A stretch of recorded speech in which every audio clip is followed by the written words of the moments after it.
Angel of Death, the nurse who killed for mercy. She was trusted to save lives. Instead, she quietly ended them. Her patients came to her in pain and fear, and never woke up again. To her colleagues, she was calm, compassionate. To her victims, she was death, wearing a nurse's smile. For years, no one suspected the quiet woman walking the hospital halls. Until one day, someone looked closer and uncovered one of the deadliest medical killing sprees in modern history. This is Trial and Terror. It started like any ordinary shift in a small-town hospital in Somerset, England, in the mid-1990s. Nurse Beverley Allitt, young, caring, and dedicated, was the kind of person every patient wanted at their bedside. Her gentle voice, reassuring smile, and tireless care made her a favorite among staff and parents alike. She worked in the children's ward, tending to fragile little lives, newborns and toddlers recovering from infections, operations, or asthma attacks. But beneath the crisp white uniform and soft voice, something dark was stirring. Between February and April 1991, the quiet pediatric ward at Grantham and Kesteven Hospital became the site of unexplainable tragedy. Children, previously stable, began collapsing without warning. Monitors flatlined. Tiny chests stopped rising. And death crept in, one child at a time. At first, doctors called it coincidence. Then they called it tragedy. They never imagined that the killer might be one of their own. The first to die was 7-week-old Liam Taylor. He was admitted for a simple chest infection, nothing serious. Beverley Allitt volunteered for his care. She sat beside his crib, cooed softly, comforted his mother. That night, Liam's heart stopped. Allitt was there. She helped revive him, but hours later, he collapsed again and died. The next victim, 11-year-old Timothy Hardwick, who suffered from cerebral palsy. He came in after a mild seizure. Within minutes of being alone with Allitt, he went into cardiac arrest and never woke up. Then came 1-year-old Becky Phillips, admitted with a mild chest infection. Allitt comforted Becky's parents, assuring them she'd keep a close eye.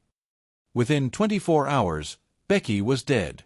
Her twin sister, Katie, was brought in days later for observation, just to be safe. This time, the doctors found her close to death, but miraculously, she survived. When tests came back, they revealed something horrifying. Katie had high levels of insulin in her blood.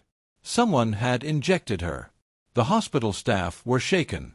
Still, no one pointed a finger.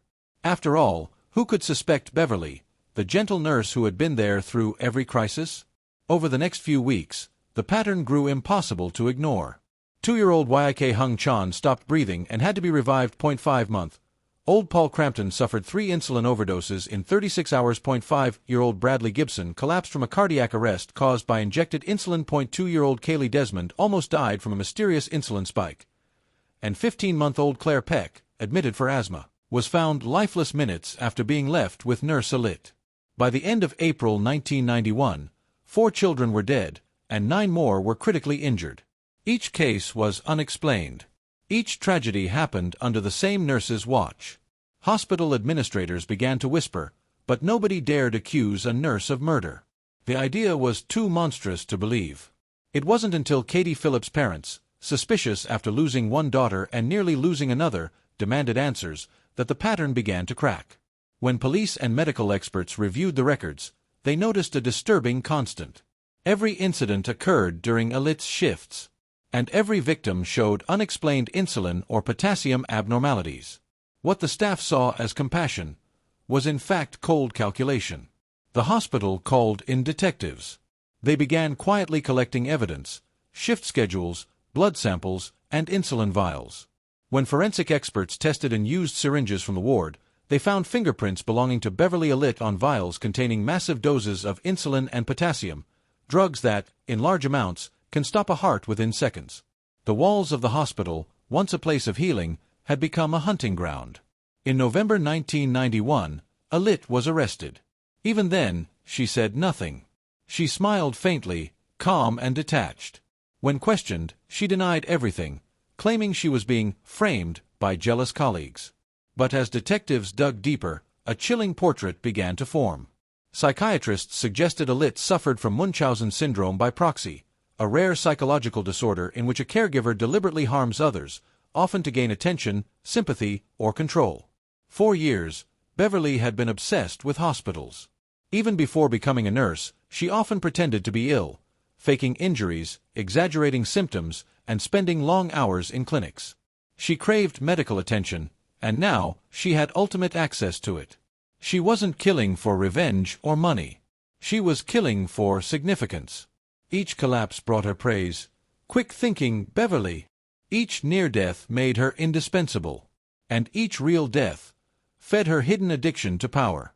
When the case went to trial in February 1993, the courtroom was filled with parents, faces pale, eyes hollow, clutching photos of their children. The prosecution presented the evidence. The pattern of deaths matching her shifts, the chemical traces of insulin and potassium, the fingerprints on the syringes, the victim's medical records, altered in her handwriting. But most haunting of all were the stories, the trust she built with grieving families, the comfort she gave them moments before ending their children's lives. When her defense team argued that she suffered from a mental disorder, many parents broke down. The judge declared, "This was calculated cruelty. You were meant to heal. You chose to destroy."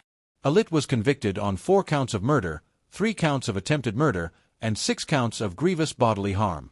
She was sentenced to 13 life sentences, with a minimum of 30 years, effectively life imprisonment. Allitt was sent to Rampton Secure Hospital, a high-security psychiatric facility. There, doctors described her as manipulative, emotionless, and obsessed with control.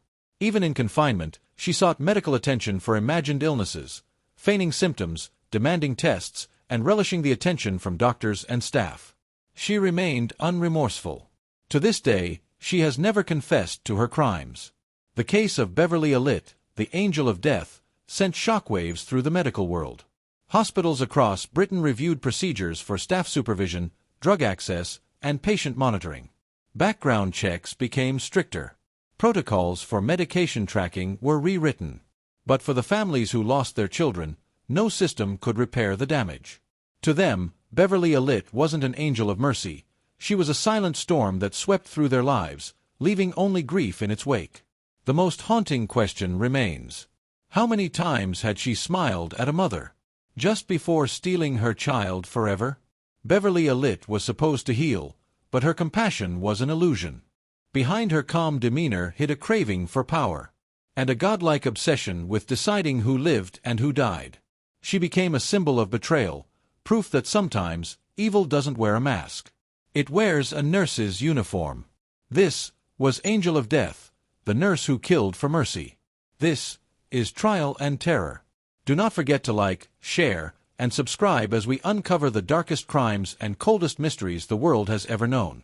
Until next time, stay curious, stay cautious, and remember, justice begins with truth.